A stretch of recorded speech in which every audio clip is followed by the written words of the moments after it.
Miss SUZAN NDIZEYE, who is a professional tailor, visited Isok Home of Talents. She delivered her promise pledged in the earlier visit. I'm happy to be here again. Thank you, Mr. Vincent, for the great work you're doing here.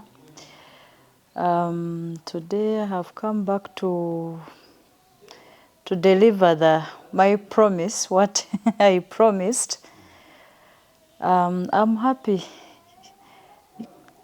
You people, you're doing the great work to help the community. We discussed, me and Mr. Vincent, that they're going to train some ladies here and girls, and me, I'm ready to receive them, to give them work, because I have a workshop in Kampala. We have a stitching company. So we are ready to receive them.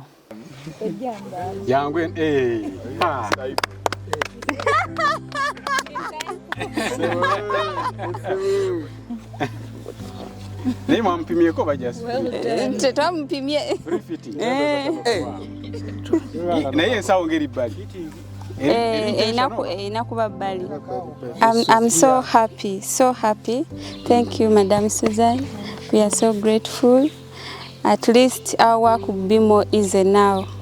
Tubadde ne challenge kimu ekyamanyo nga kwensomeseza abayizi bange ate kwentungire emirimu gyange.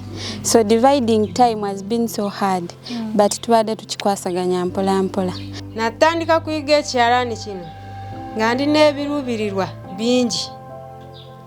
Banga obudde bw'omu maaso n'obwemanya nti nva ku nkumbi naye ng'amanyi ng'oba nvudde essaawa 4 oba essaawa 5 nga ngenda nga nkwata ku kyalaani kyange ng'amanyi nti ngenda kufunayo ensimbi ezinambeezaawo obudde bw'omu maaso. Aunt Sue has promised us to actually take our graduates.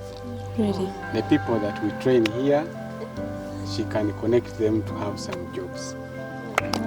Those who will be performing well, yes, taking this as a business seriously. Not everybody. Yeah. So she will be coming here to assess abantu bosomeseza bayize ebifaanana bitya basobola kukola ki. But in all, we thank God for giving us this opportunity. Akwongere buli kimu ky'otaddemu.